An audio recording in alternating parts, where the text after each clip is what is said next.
Je vous salue tous dans le précieux nom de notre Seigneur et Sauveur Jésus-Christ. Et je bénis Dieu qui nous offre encore cette opportunité pour pouvoir continuer ce que nous avons commencé ensemble l'autre fois. Vous vous rappellerez qu'on avait commencé un enseignement sur le mariage la fois passée. Et donc c'était la première partie, comme annoncé. Et là, par la grâce de Dieu, nous voulons voir la deuxième partie de cet enseignement. Comme je vous l'avais annoncé la fois passée, donc il y aura 3 parties. Aujourd'hui, nous allons voir la deuxième partie qui est intitulée « Les caractéristiques du mariage ». Alors, un bref aperçu sur ce qu'on a vu la fois passée dans la première partie. Donc, nous avons parlé de l'origine et de la définition du mariage, si vous vous rappelez. Nous avons donc en un mot vu que le mariage était une institution sacrée, une institution à laquelle Dieu tenait beaucoup, n'est-ce pas? Parce que c'est à partir de cette institution que le Seigneur a pu fonder la famille et pérenniser la création de l'espèce humaine. Et nous avons vu que Dieu a commencé par créer l'homme et la femme à son image et à sa ressemblance dans la dimension spirituelle avant de les transposer à tour de rôle dans la dimension physique. Et là, nous avions eu à voir 2 notions, c'est-à-dire la notion de la création, qui était basée sur la parole de Dieu dans la dimension spirituelle, donc l'homme et la femme existaient ensemble, et la notion de la formation, là où c'était basé non plus sur la parole, mais sur un support terrestre, c'est-à-dire la poussière de la terre, que Dieu a utilisé pour former l'homme. Dans un premier temps, qu'il a placé dans le jardin, n'est-ce pas? Et il a formé toutes les autres créatures pour voir comment l'homme allait les gérer, allait les nommer. Et après s'être rassuré que l'homme avait maîtrisé les jardins et qu'il avait maîtrisé les autres créatures, Dieu décida, parce qu'il n'était pas bon que l'homme soit seul, d'amener aussi la femme qui était déjà créée, qui existait déjà dans la dimension spirituelle comme nous l'avons vu, à la dimension physique aussi pour tenir compagnie à l'homme, pour lui être une aide semblable. Et cette fois-là, nous avons vu que Dieu a procédé différemment. Il n'a pas pris à nouveau la poussière pour former la femme comme il avait fait pour l'homme, mais il a par contre endormi l'homme et a pris une côte de l'homme, n'est-ce pas? Et c'est avec cette côte qu'il a formé la femme et qu'il a lui-même présenté à l'homme. Donc, nous avons vu que c'était ça l'origine du mariage.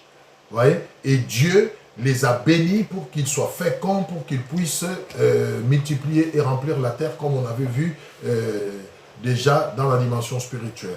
Donc là, c'était pour voir l'origine et la définition du mariage. Et finalement, nous avons défini notre mariage à la lumière de tout ce que nous avons vu dans la parole de Dieu comme étant la toute première institution que Dieu, le Créateur, a établie, n'est-ce pas, en créant l'homme et la femme, d'accord, 2 sexes différents, 2 spécimens différents, dans le but de fonder plus tard une famille et de pérenniser ou de continuer l'œuvre de la création de l'espèce humaine. Parce que Dieu ne voulait pas créer à chaque fois, mais il a voulu mettre en place un mécanisme par lequel l'espèce humaine devait perdurer. Et c'est ce que nous avons appelé le mariage au moyen de la procréation. Voilà. Alors, aujourd'hui, nous voulons voir la deuxième partie qui est intitulée « Les caractéristiques du mariage ». Donc, de tout ce qui précède, de tout ce que nous avons vu dans la première partie, la manière dont le Seigneur a fait les choses, la manière dont le Seigneur a appelé les choses à l'existence en ce qui concerne l'homme et la femme, aujourd'hui nous voulons voir, d'après la pensée de Dieu, d'après la vision de Dieu sur les mariages, qu'est-ce qui doit caractériser les mariages? C'est-à-dire, quelle est la pensée de Dieu sur le mariage? Comment le mariage doit se faire? Comment cette cohabitation entre les 2 spécimens que le Seigneur a créé, l'homme et la femme, et qu'il a mis lui-même ensemble dans le jardin, comment ça doit se passer? Qu'est-ce qui doit accompagner toutes ces choses? Voilà donc l'objet de notre deuxième partie. Et nous avons vu que le mariage était sacré et que nous devions garder ces choses-là pour la gloire du Seigneur. Alors, les caractéristiques du mariage. Les caractéristiques du mariage. Je souligne une chose ici, c'est que tout ce que nous allons donner comme caractéristiques, évidemment, nous allons vous rappeler des passages qui ont inspiré ces caractéristiques, mais sinon, souvenez-vous que c'est eu égard à la première partie, l'origine et la définition du mariage. Alors, toutes ces caractéristiques donc vont découler de la définition que nous avons donnée du mariage et de la manière dont le Seigneur a procédé pour mettre en place cette institution. Première caractéristique que nous voulons voir. Donc, selon la parole de Dieu, le mariage doit mettre ensemble deux humains, c'est-à-dire l'homme et la femme. Première caractéristique, le mariage selon Dieu met ensemble deux humains. Je sais pourquoi nous utilisons tous ces termes. Deux humains des sexes opposés, c'est-à-dire l'homme et la femme. Et ça, nous allons voir. Nous pouvons voir dans Genèse 1, 27. Genèse 1, 27, qu'est-ce que la Bible dit? Dieu créa l'homme à son image et à sa ressemblance. Il créa l'homme et la femme. Vous voyez? Ça, c'était vraiment à l'origine. Ce n'est pas par hasard que Dieu a créé un homme et une femme, deux sexes opposés. Donc, il avait en vue que ça soit deux humains de sexe opposé qui puissent se mettre ensemble pour composer cette institution qu'il était en train de mettre en place, qu'on appelle le mariage. C'est ça la pensée de Dieu. Et c'est ça le mariage dans la définition de Dieu, dans la pensée de Dieu. Vous voyez? Contrairement à ce que le monde veut nous faire croire aujourd'hui. Contrairement à la dépravation et à l'avilissement de cette institution que l'ennemi a mis en place, bien aimé, et qui a égaré beaucoup de gens. Vous comprenez? Aujourd'hui, on vous définit les mariages comme étant juste une cohabitation. On vous dit, dès que les gens se mettent ensemble, ils consentent de vivre ensemble, c'est déjà ça. Non, bien aimé. Il y a des prérequis. Dans la parole de Dieu, nous avons vu que le mariage, c'est un homme et une femme. Deux sexes opposés et des humains. Nous précisons des humains. Malheureusement, avec l'évolution, avec le modernisme, avec l'homme qui se croit intelligent pour aller jusqu'à corriger ce que Dieu a mis en place, nous avons pris la dérive, nous avons dévié. Vous voyez? Aujourd'hui, on vous parle de mariage homme-homme. On vous parle des mariages femme-femme. Et pire encore, on vous parle des mariages homme-bête. Vous voyez? Ça, bien aimé, ce n'est qu'une abomination. Ce n'est que la profanation de cette institution que le Seigneur lui-même a mis en place. Et nous allons prendre un passage dans la Bible pour vous montrer que Dieu n'est pas d'accord avec toutes les autres formes de mariage que le monde a mis en place aujourd'hui. Et que bizarrement, même ceux qui prétendent servir Dieu sont en train d'observer, bien aimés. Vous comprenez? Aujourd'hui, les hommes se mettent ensemble et ils se disent mariés. Les femmes se mettent ensemble et ils se disent mariés. Bien aimés, c'est contre la parole de Dieu. Et toutes ces personnes-là, qu'ils sachent qu'ils auront des comptes à rendre à Dieu. Parce qu'ils auront altéré. Ils auront fait mauvais usage d'une institution que le Seigneur a établie. Alors, rapidement, on va prendre un passage qui montre que Dieu n'est pas d'accord avec toutes ces autres formes de mariage qui ne mettent pas ensemble deux humains des sexes opposés, c'est-à-dire l'homme et la femme. Nous allons prendre Lévitique 18. Lévitique 18, 22 à 23. Lévitique 18, 22 à 23. Qu'est-ce que la Bible dit exactement ici? Lévitique 18, 22 à 23. Nous allons lire ensemble Lévitique 18. Je vous laisse le temps de trouver, comme ça on lit tous ensemble. Voilà. Lévitique 18, 22 à 23. La parole de Dieu bien-aimé, elle est claire. Ne nous laissons pas berner par la dépravation que le diable impose au monde par ces temps qui courent. Restons dans ce que la parole de Dieu dit. Lévitique 18, 22, 23. La Bible dit ceci.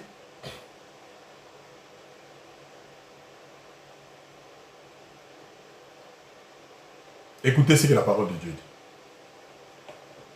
Tu ne coucheras point avec un homme comme on couche avec une femme. Vous comprenez? C'est une abomination. C'est la Bible qui le dit. Tu ne coucheras point avec une bête pour te souiller avec elle. La femme ne s'approchera point d'une bête pour se prostituer à elle. C'est une confusion. La Bible, j'aime bien les termes que la Bible dit. La Bible dit c'est une abomination, c'est une confusion, bien-aimé. Mais aujourd'hui, au nom de la liberté, au nom de l'évolution, au nom de je ne sais quoi, bien-aimé, on a altéré cette institution qui est le mariage. Les hommes se marient entre eux aujourd'hui. Les femmes se marient entre elles. Pire encore, il y en a qui épousent leurs bêtes, leurs chiens ou leurs chats. Tout ça au nom de la liberté. Mais c'est quoi la liberté, bien-aimé? Il y a un Dieu qui a créé les cieux et la terre. Il y a un Dieu qui a créé ce monde. Et qui a établi un ordre selon lequel les choses devront se faire. Restons dans ce que Dieu a établi pour ne pas tomber dans son jugement les derniers jours. Donc, première caractéristique du mariage, deux sexes opposés, humains, ensemble. Deuxième caractéristique du mariage, selon la parole du Seigneur, dans le mariage selon Dieu, sans pour autant remettre en cause la souveraineté de Dieu. Là, j'insiste, sans pour autant remettre en cause la souveraineté de Dieu. C'est-à-dire, Dieu dans sa souveraineté, par rapport à quelque chose qu'il veut faire, par rapport à un enseignement qu'il veut donner à son peuple, peut aller au-delà des principes qu'il a établis. Mais sinon, toute chose restant égale par ailleurs, dans le mariage selon Dieu bien-aimé, l'homme doit être plus âgé que la femme. Ah oui. Beaucoup de mariages aujourd'hui créent des problèmes parce que aussi au nom de la liberté et du libre choix, on s'est dit l'âge importe peu, les relations consanguines importent peu, l'essentiel qui est l'amour, on peut y aller. Bien aimé, c'est la ruse du diable. C'est la ruse du diable. Adam a été créé ensemble avec Ève dans la dimension spirituelle. Mais je vais vous le prouver, nous allons lire dans la Bible. En ce qui concernait la formation physique sur la terre, Adam a été le premier à être physiquement sur la terre. Il a vécu pendant un temps seul. Quand il a maîtrisé les autres créatures de la nature, c'est alors que Dieu lui a formé une aide semblable qui était la femme. Donc Adam a précédé Ève sur la terre. L'homme doit avoir précédé par la naissance la femme sur la terre. C'est important. Faire le contraire, bien-aimé, à moins que ça soit dans la souveraineté de Dieu et que vous en ayez la révélation, sinon sachez que vous êtes en train de tordre ce que le Seigneur a mis en place. Nous allons le lire, hein. Je n'invente rien. Nous allons le lire dans la parole du Seigneur. En effet, comme je l'ai dit, donc Adam est né, c'est-à-dire a été formé dans l'existence physique avant Ève. La Bible nous le dit. Genèse 2, 7 à 8. Genèse 2, 7 à 8, nous allons le lire. Genèse 2, 7 à 8. Genèse 2, 7 à 8. Qu'est-ce que la Bible dit? Genèse 2, 7 à 8. L'Éternel Dieu forma l'homme de la poussière de la terre. Il souffla dans ses narines un souffle de vie, et l'homme devint un être vivant. Puis l'Éternel Dieu planta un jardin en Éden du côté de l'Orient, et il y mit l'homme qu'il avait formé. Il y mit l'homme. Il avait d'abord mis l'homme dans les jardins. La femme est restée dans la dimension spirituelle, dans la création. Mais dans la formation, l'homme est venu le premier. Donc, nous comprenons ici, bien-aimés, que dans les mariages, selon Dieu, l'homme doit être le grand frère de la femme, doit être plus âgé que la femme. Tout ce que le monde nous miroite, tout ça, les contraires, et tout, c'est contre la pensée de Dieu. Et si vous n'êtes pas dans la souveraineté de Dieu, il faut vous repentir et demander pardon à Dieu. Pourquoi? Parce que les conséquences sont nombreuses. Et parmi les causes qui créent l'instabilité dans le mariage, dans les couples aujourd'hui, c'est par rapport à ces facteurs-là aussi. Vous savez, quand on va à l'encontre de ce que Dieu a établi, quand on fait les choses à sa manière et non pas à la manière de Dieu, il y a toujours un prix à payer. Voilà pourquoi il y a des couples qui ont des conflits, qui ont des problèmes aujourd'hui. Dans le cadre pastoral, nous suivons des couples de foi et nous voyons des fois des choses abominables, juste à cause de l'âge. Un jour, la femme te regardera dans les yeux et il te dira, écoute, même si tu ne me considères pas, mais considère-moi du fusque par rapport à mon âge, parce que je suis plus âgé que toi. Qu'est-ce que tu lui diras? Elle aura menti? Non. Elle t'aura manqué du respect? Non. Elle est ta grande sœur. Restons dans les choses telles que le Seigneur les a établies et faites. Troisième caractéristique du mariage, toujours selon la parole du Seigneur. Troisième caractéristique du mariage, toujours selon la parole du Seigneur. Et pour la deuxième caractéristique, vous pouvez lire aussi, hein, Genèse 2, 18 et 22. Et nous pouvons le lire ensemble pour terminer. Nous allons dans 18 et 22. L'Éternel Dieu dit, il n'est pas bon que l'homme soit seul, je lui ferai une aide semblable à lui. L'Éternel Dieu forma de la terre, et 22, pardon, 18, 22, qu'est-ce que la Bible dit? L'Éternel Dieu forma une femme de la côte qu'il avait prise de l'homme et il l'amena vers l'homme. Donc l'homme existait déjà, bien aimé, physiquement. L'homme était déjà là. La preuve en est que c'est de sa côte qu'on a formé une femme. Donc, la femme n'a pas précédé l'homme. Vous comprenez? Et dans le mariage, Dieu veut que cet ordre soit respecté. N'épousez pas votre grand frère, n'épousez pas votre petit frère ou votre grande soeur ou votre petite soeur. Épousez selon la pensée de Dieu. Et ça amènera un équilibre.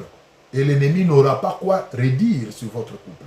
Sinon, ça sera une épine dans votre couple. Parce que l'ennemi passera toujours par cet élément-là. Parce qu'il sait que ce n'est pas conforme à la volonté de Dieu. Et c'est par là qu'il passera toujours pour vous mettre en conflit. Troisième caractéristique donc, dans le mariage, selon Dieu, c'est l'homme qui quitte ses parents, c'est-à-dire son père et sa mère, et va s'attacher à la femme pour que les deux deviennent une seule chair. Ça aussi, c'est un principe important, bien-aimé, qui accompagne le mariage selon la pensée de Dieu. Genèse 2, 24. La Bible dit ceci, je cite, « C'est pourquoi l'homme quittera son père et sa mère et s'attachera à sa femme et les deux deviendront une seule chair. » L'homme quittera. Mais au nom de la liberté aujourd'hui, au nom de l'évolution, au nom du modernisme aujourd'hui, on vous dit ce n'est plus important. Tout peut se faire, l'essentiel est qu'il y ait l'amour et qu'on vive ensemble. Confusion, abomination. Aujourd'hui, les femmes commencent à quitter leurs parents pour aller s'unir à leurs hommes. C'est écrit où? Ce n'est pas biblique, bien aimé. Ça, c'est une fabrication humaine. Et c'est parmi les causes qui font que les couples ne sont plus solides aujourd'hui, ne sont plus stables, parce qu'on a inversé l'ordre des choses. C'est l'homme qui quitte ses parents, va vers la femme et s'attache. Mais aujourd'hui, nous voyons le contraire, dans les deux sens. C'est la femme maintenant qui va vers l'homme. Et on vous dit, l'essentiel est qu'ils s'aiment. On voit les femmes épouser les hommes aujourd'hui. On voit des femmes venir s'offrir aux hommes.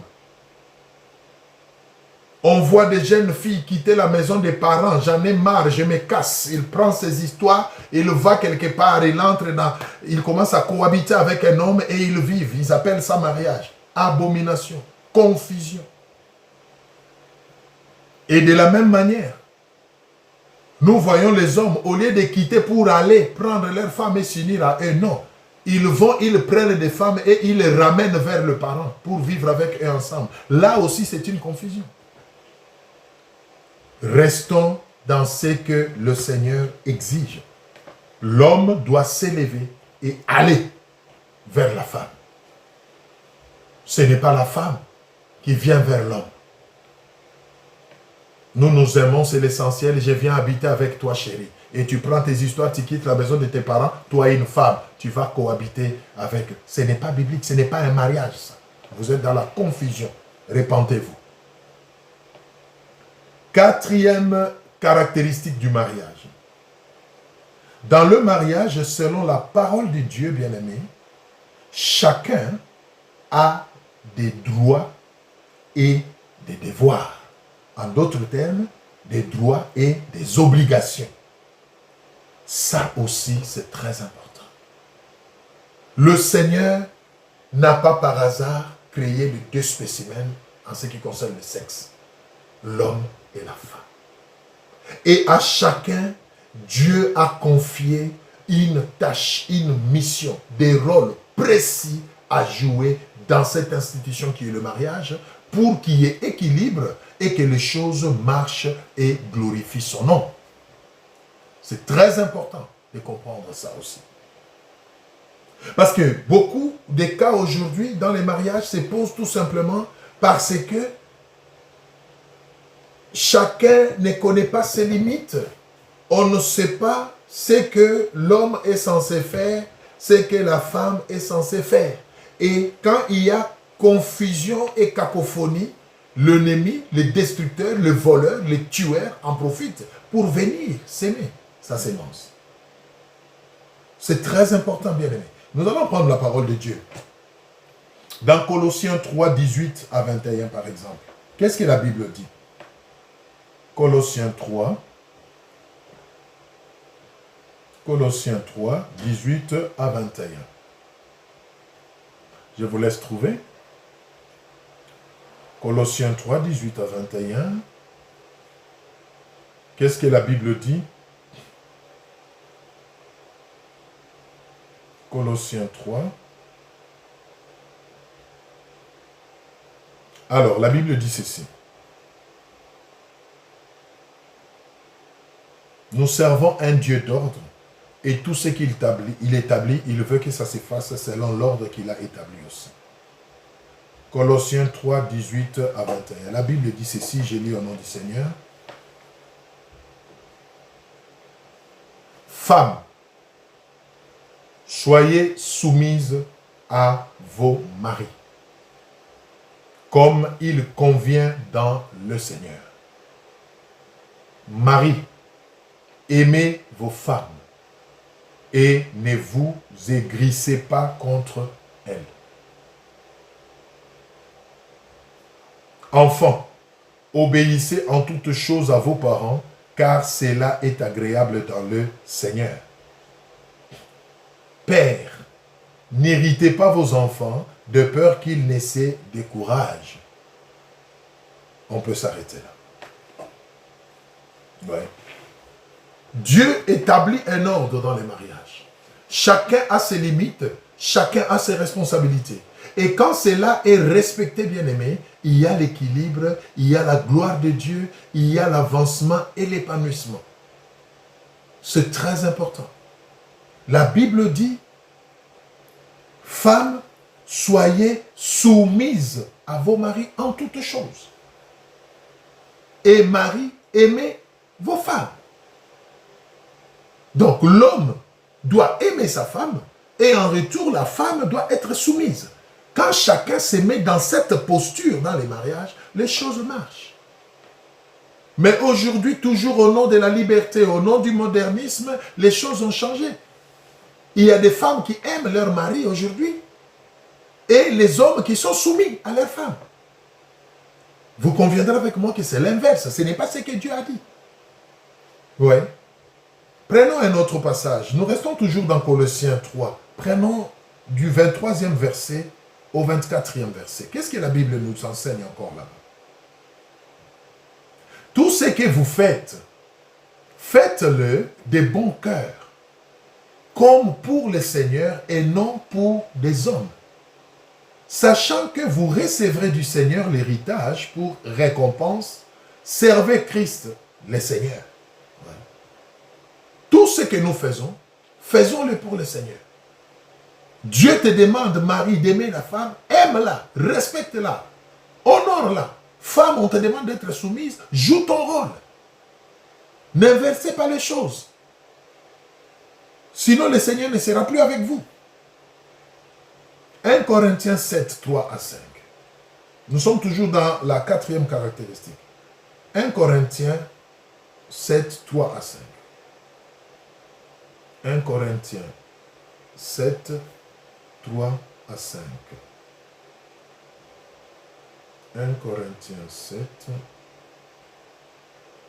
3 à 5. Nous allons lire ensemble la parole du Seigneur.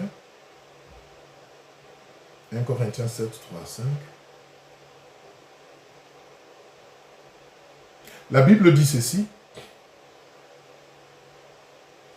Que le mari rende à sa femme ce qu'il lui doit, et que la femme agisse de même envers son mari. Alléluia. La femme n'a pas autorité sur son propre corps, mais c'est le mari. Et pareillement, le mari n'a pas autorité sur son propre corps, mais c'est la femme.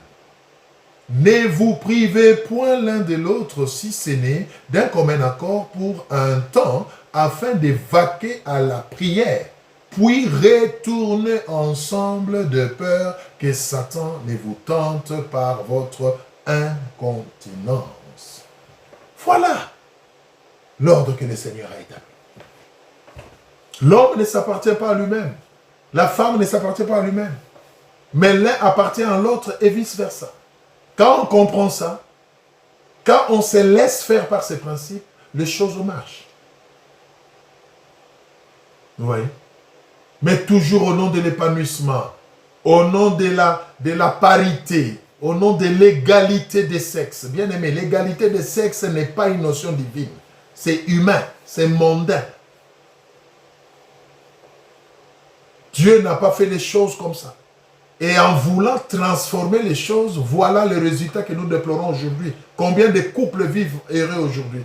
Combien de couples sont stables aujourd'hui? C'est la guerre, le mariage est devenu comme un champ de bataille, où les gens se font des coups bas, où les gens se vengent, où les gens c'est comme un ring de catch ou de boxe. C'était plus comme dans les jardins d'Éden, ce n'est plus comme dans un lieu de délice où il y a la paix, il y a le bonheur. Ça, c'est la ruse de l'ennemi, tout simplement parce qu'il a dépravé cette institution et il a amené les hommes à changer ce que Dieu a mis en place. Bien-aimés, revenez au Seigneur. Et dans les choses telles que le Seigneur les a faites, alors le Seigneur reviendra à vous aussi. C'est très, très, très, très important. Et nous allons voir la 5e caractéristique, bien-aimés. Et je sais qu'il y a beaucoup de controverses ici aussi. Et beaucoup de gens n'acceptent pas cette caractéristique non plus. Parce que par rapport au monde, ça ne devrait pas être comme ça. Et pourtant, c'est la pensée de Dieu. Dans le mariage selon Dieu, c'est l'homme qui est le chef de la femme. Il dirige et contrôle avec l'aide et l'assistance de la femme.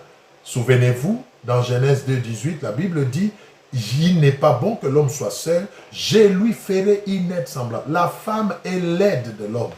Il l'aide à voir clair, il l'aide à ne pas tomber, il l'aide à ne pas faire des erreurs en l'accompagnant. Mais c'est l'homme qui est le chef qui donne des impulsions. C'est biblique, bien-aimé.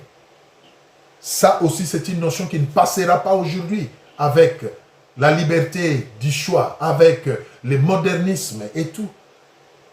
Mais regardons les résultats. Regardons les résultats, bien-aimés. Nous allons lire ça dans la parole de Dieu. 1 Corinthiens 5, 23. 1 Corinthiens 5, 23. 1 Corinthiens 5. 1 Corinthiens 5, 23. Qu'est-ce que la Bible dit? Nous sommes tous égaux. Il n'y a pas de chef. Moi aussi, je travaille comme toi. Moi aussi. Et les résultats, nous les voyons aujourd'hui, bien-aimés. Le mariage n'est plus un lieu de délices ni de bonheur. 1 Corinthiens 5, 23. Écoutez ce que la Bible dit.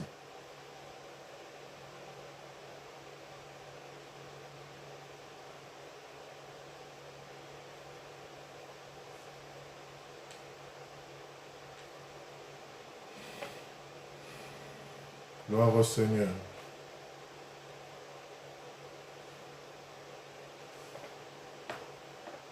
Qu'est-ce que je dis? 1 Corinthiens 11 plutôt. 1 Corinthiens 11, 3.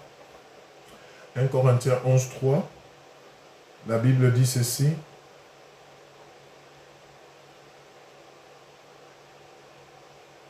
Je veux cependant que vous sachiez que Christ est le chef de tout homme,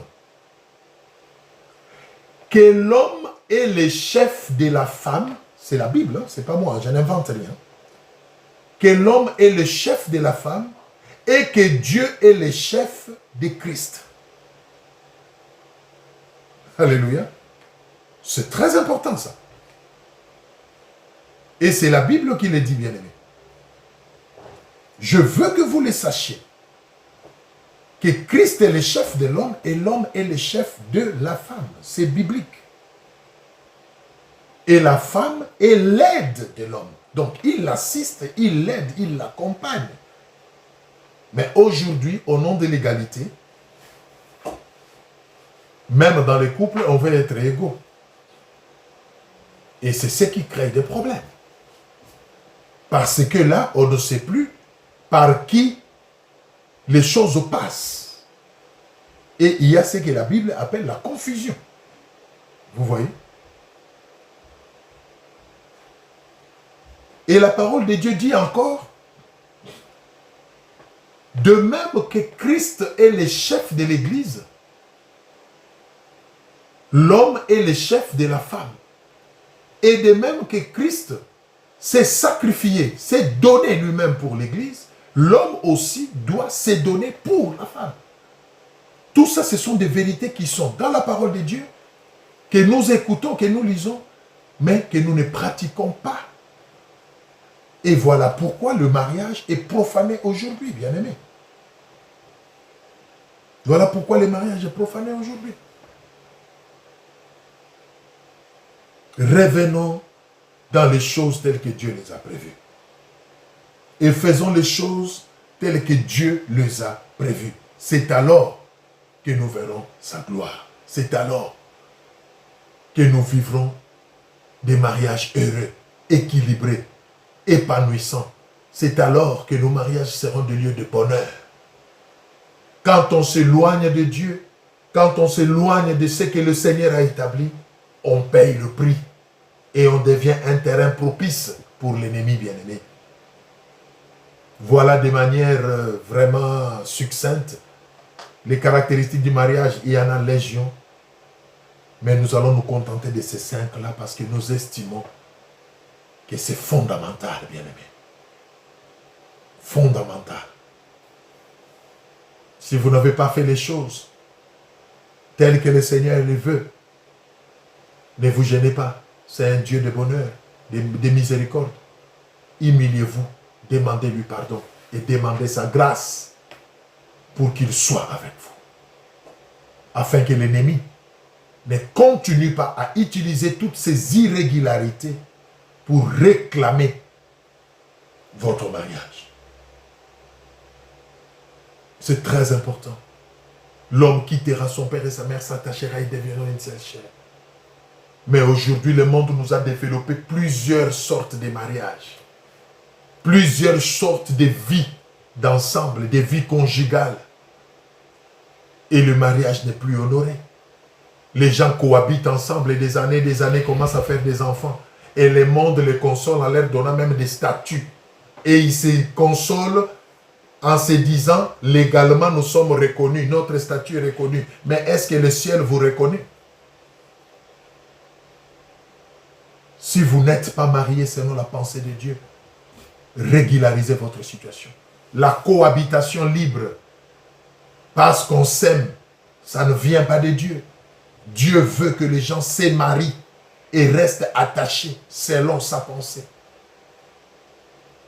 Sortez de toutes ces abominations dans lesquelles le monde nous a plongés. Sortez de toutes ces confusions, de toute cette ruse du diable qui a mis des mécanismes pour vous permettre de vivre la vie conjugale. La vie conjugale est sacrée. Mais aujourd'hui, ce n'est plus le cas. Et nous n'avons qu'à regarder les résultats pour voir combien le diable méchant, combien il a dévasté cette institution bien-aimée. Revenons, Seigneur, vous tous qui cohabitez pendant des années sans vous être mariés, saisissez l'occasion, repentez-vous, régularisez la situation, mariez-vous. Peu importe le nombre d'années que vous avez fait ensemble, le ciel ne vous reconnaît pas comme mariés. Voilà pourquoi il y a certaines bénédictions de Dieu qui ne tombent pas sur votre couple parce que vous ne l'êtes pas. Que le Seigneur nous aide à revenir à lui. Nous allons terminer par là. Nous allons nous contenter de ces 5 caractéristiques et j'aimerais vraiment que nous puissions incliner nos têtes et prier. Je ne sais pas dans quelle situation vous vous trouvez. Vous avez peut-être été victime de la ruse du diable. Mais nous venons de voir ce que le Seigneur pense.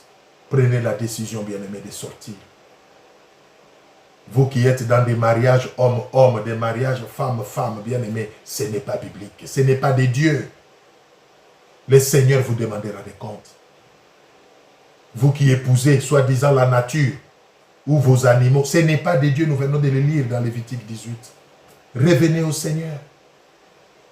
Demandez-lui pardon. Demandez sa grâce pour qu'il puisse marcher avec vous. Dites-lui, Seigneur, nous avons été dans l'ignorance, nous avons été mal enseignés, mais là nous avons compris. Orientez-nous, dis-nous ce qu'il faut faire, pardonnez-nous, commencez par là. C'est important, bien-aimé. Jésus-Christ revient bientôt. Dans quelle situation il vous trouvera? Dans quel statut? Même si ça sonne bien, ce que le monde a donné comme statut, si ça ne vient pas de Dieu, bien-aimé, vous serez jugé. Revoyez les choses. Humiliez-vous devant sa miséricorde. Il ne rejette point ce qui revient à lui. Dieu aime le cœur qui se repentit. Le cœur qui est brisé, qui se repent, pardon. Le cœur qui est brisé. Revoyons les choses. Rentrons dans la pensée de Dieu en ce qui concerne cette institution, bien-aimée. Inclinons nos têtes, nous allons prier. Dieu de grâce, je te bénis, je te glorifie. C'est de ta part que nous avons parlé. Et notre prière est que le Saint-Esprit continue l'œuvre en chacun de nous. Qu'il interpelle là où il le faut. Qu'il pousse à la repentance là où il le faut. Qu'il fortifie et soutienne là où il le faut, Seigneur. Que toute la gloire te revienne. Au nom puissant de Jésus-Christ, nous avons prié. Merci pour ta fidélité. Amen. Voilà, que le Seigneur vous bénisse et portez-vous bien, que le Saint-Esprit continue son œuvre en chacun de vous. Au revoir.